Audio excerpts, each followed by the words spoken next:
Esto es algo que me ocurrió de niño y que por más que quiera, nunca voy a olvidar. Cuando estaba en la secundaria mi vida era muy simple.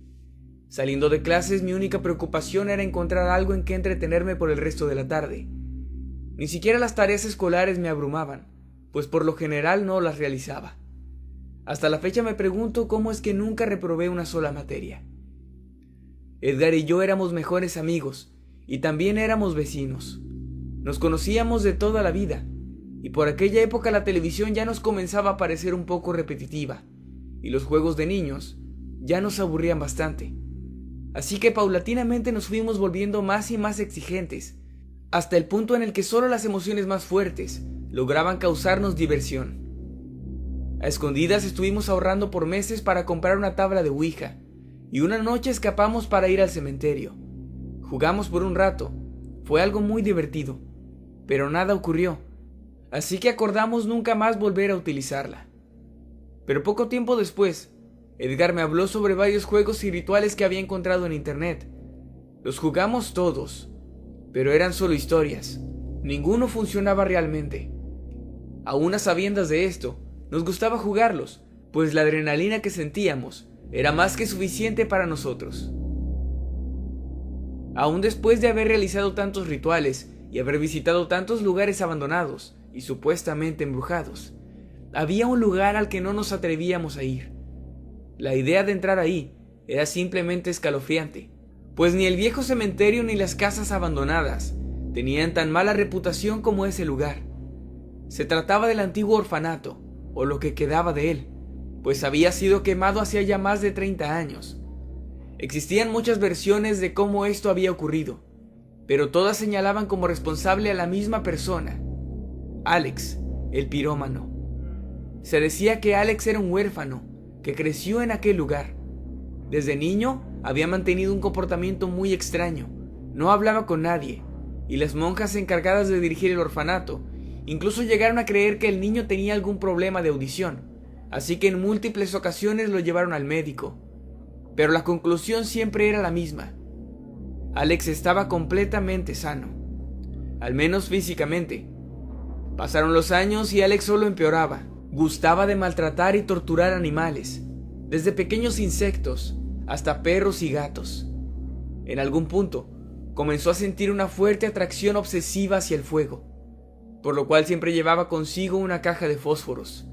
Ya no solo gustaba de golpear y lastimar criaturas indefensas, sino que también les prendía fuego, preferentemente mientras seguían con vida, pues el enfermo niño disfrutaba de quedarse de pie mirando al pobre animal retorcerse y sollozar, mientras moría lenta y dolorosamente. Él solo miraba con una sonrisa torcida y enferma, llena de satisfacción. A pesar de la obviedad de los problemas mentales de Alex, las religiosas nunca hicieron realmente algo al respecto, probablemente porque le tenían mucho miedo. Ya en su edad adulta, Alex siguió viviendo en el orfanato, pues nunca fue adoptado por ninguna familia, así que comenzó a trabajar como conserje, y ahí fue donde su locura eclipsó en lo que él pensaba era su obra maestra. Una noche, mientras todos en el orfanato dormían, Alex salió de su habitación cargando 2 galones llenos de gasolina. Con paciencia fue rociándolos por el lugar, comenzando por las puertas mientras atrancaba los picaportes, para así evitar que alguien pudiera escapar. Roció gasolina en los pasillos y los jardines, hasta que finalmente llegó al portón de la entrada. Sacó la cajita de fósforos de su bolsillo, tomó uno y lo encendió. Alex observó sonriente las brillantes llamas que danzaban frente a sus ojos. Sintió el calor del fuego y escuchó el crujir de la madera ardiendo junto al sonido de los gritos y sollozos de los niños y también de las religiosas que agonizaban en el interior. Después de algunos minutos contemplando su obra, Alex se roció encima la gasolina que quedaba y entró caminando al edificio en llamas, perdiéndose entre el fuego. En cuestión de segundos el edificio entero estaba consumido. El fulgor del fuego iluminó el cielo. Los gritos de los niños se escucharon como un zumbido por las calles de la ciudad. Pero entre todo el alboroto, un sonido sobresalía. La penetrante risa de Alex, quien ardía gustoso en su propio infierno. Ese fue el mejor día de su vida. Para cuando los bomberos llegaron, ya todo estaba en silencio. El fuego había sido rápido y voraz. Tuvieron que retirar con palas los pocos restos que quedaron de las víctimas, solo retorcidos trozos de carbón con carne. Muchos decían que Alex había sobrevivido y que aún vivía en las ruinas del orfanato. Otros juraban haberlo visto vagando entre los escombros o haber encontrado cadáveres de animales quemados a los alrededores de la propiedad. Quienes decían haberlo visto lo describían como un hombre muy delgado, prácticamente un esqueleto andante, con la piel completamente quemada y trozos de carne cayendo de su rostro cadavérico, mientras hacía un sonido característico al respirar, pues jadeaba con dificultad mientras trataba de tomar aire debido a las heridas causadas por el fuego.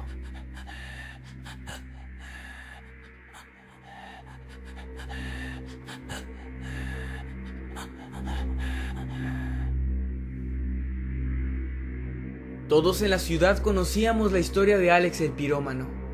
Ni Edgar ni yo sabíamos qué tanto de aquella historia era cierto y qué tanto era solo una leyenda para asustar a los niños. Lo cierto es que el orfanato se había quemado en algún momento y mucha gente había muerto aquella noche, principalmente niños. Durante mucho tiempo discutimos la idea de desempolvar nuestro tablero de Ouija e ir al orfanato para tratar de contactar con el espíritu de algún niño muerto en el incendio, o con el mismísimo Alex, si teníamos suerte. Edgar estaba más entusiasmado con la idea que yo, pues aunque me encantaba la adrenalina, realmente en el fondo una parte de mí creía en aquella historia, y ese viejo orfanato era el único lugar que me causaba un miedo verdadero. Finalmente Edgar me convenció de ir. Acordamos vernos a las 11 de la noche, afuera de mi casa, obviamente a escondidas, pues nuestros padres no nos dejarían salir a esas horas ni de broma. Creí que tendría el valor de hacerlo. Pensé que era lo suficientemente valiente para ir a aquel lugar. Pero llegada la hora, me acobardé como un niño asustado. Edgar comenzó a tirar piedras hacia mi ventana, pues eran las 11 y yo no había salido. Pensé en hacerme el dormido y no responder. Al siguiente día simplemente diría que lo había olvidado. Eso era mejor que aceptar que estaba asustado. Pero Edgar insistió como por 10 minutos, y temiendo que despertara a mis padres, decidí abrir la ventana y decirle la verdad. Al asomarme lo vi ahí en la banqueta, montado en su bicicleta, con el tablero de Ouija bajo su brazo izquierdo y una linterna en su mano derecha. «Vámonos, es hora», dijo susurrando. Yo me quedé callado unos segundos, pensando en 1000 excusas, pero al final solo le dije que no. «No voy a ir. Ese lugar me da miedo. No me importa si te burlas de mí toda la vida. No quiero ir». «¿Qué te pasa? Ya lo habíamos acordado. No seas cobarde. Voy a ir de todas formas contigo o sin ti. Tú sabrás si decides alcanzarme», me respondió. Después de decir esto, Edgar comenzó a pedalear y se alejó por la calle rumbo al orfanato. Supuse que solo estaba alardeando. Sabía que yo no lo dejaría ir solo, y pensó que haciendo eso iba a hacer que lo siguiera. Pero no lo hice. Volví a mi cama y me quedé dormido. De todas formas sabía que Edgar simplemente volvería a su casa, molesto por mi cobardía. Probablemente se pasaría todo el día de mañana molestándome por ello. Pero estaba equivocado. Sin saberlo, aquella sería la última vez que vería a Edgar con vida. Al día siguiente su madre tocó a nuestra puerta. Edgar no aparecía. No había vuelto a su casa. Nadie sabía dónde estaba.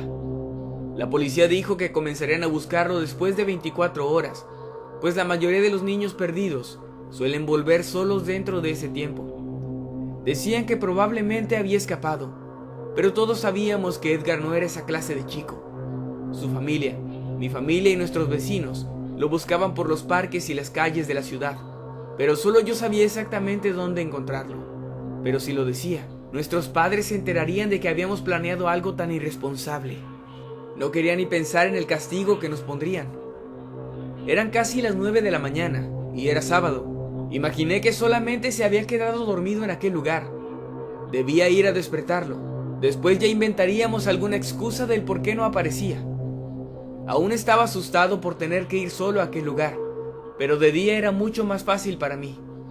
Además estaba preocupado por Edgar, así que tomé mi bicicleta y me dirigí al viejo orfanato, mirando a todos lados durante el trayecto, con la esperanza de encontrarme con él por el camino y no tener que llegar a aquel horrible edificio.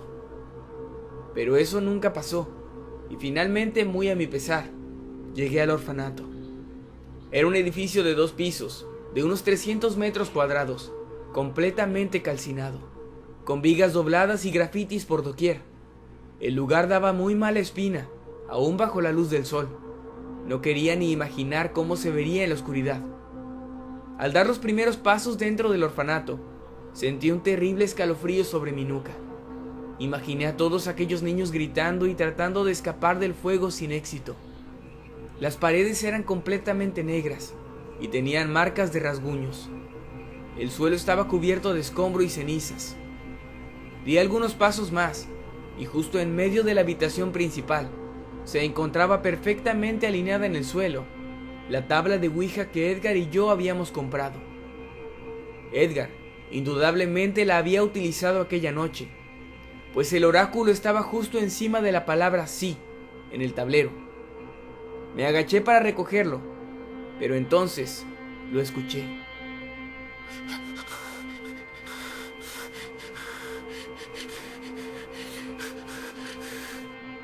El sonido más horrible que oí en mi vida. Una respiración forzada y dolorosa, gemidos y sibilancias, seguido del sonido de escombros moviéndose en la habitación contigua. Traté de mantener la calma, incluso llegué a pensar que aquel sonido era solo mi imaginación, pero entonces lo escuché de nuevo.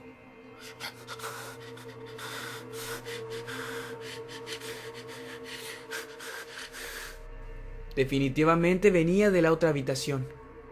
Pensé en acercarme, pero apenas di el primer paso, escuché el fuerte sonido de cosas cayendo al suelo, y una vez más, la misma respiración, pero aún más fuerte. Inmediatamente salí corriendo de ahí. Tomé mi bicicleta y regresé a mi casa, tan pálido que mi piel parecía de papel. Lo que sea que estuviera ahí, había atrapado a Edgar y había tratado de atraparme a mí. No podía ni hablar. Me encerré en mi habitación por el resto del día. No pude comer ni dormir. Mi familia no intervino, pues pensaron que simplemente estaba triste por la desaparición de mi amigo. Y en parte era cierto. Lo que no sabían era que Edgar había sido atacado por una cruel criatura jadeante y asquerosa. Tenía aún la esperanza de que lo encontraran, pero muy en el fondo, sabía que mi amigo estaba muerto. Estuve sin hablar por casi 3 días. Tenía miedo de contarlo, pues creerían que estaba loco. Incluso llegué a pensar que podrían incriminarme y creer que yo le había hecho algo a Edgar, y que me había inventado toda esta historia para encubrirlo. Así que al final nunca lo conté. Me arrepentiré toda mi vida de haber guardado silencio. 4 días después de su desaparición, la policía finalmente lo encontró. La declaración del oficial Sarmiento fue muy contundente. Salió en todos los noticieros y los periódicos. Lo encontramos en una de las habitaciones del viejo orfanato. Encontramos también un tablero de Ouija. Creemos que el chico fue ahí para explorar y pasar el rato. Lamentablemente, la estructura del lugar está sumamente deteriorada y una de las vigas colapsó cayéndole encima al muchacho, junto con una pila de escombros. Las palabras del oficial nos quebraron a todos. Su familia estaba devastada, pero yo simplemente no podía ni mirarme al espejo. El forense nos dijo que Edgar no murió al instante, sino que pasó al menos 2 o 3 días agonizando bajo los escombros. Estos oprimían su pecho con fuerza, por lo que estaba imposibilitado para gritar. A lo mucho, solo pudo jadear y respirar con dificultad.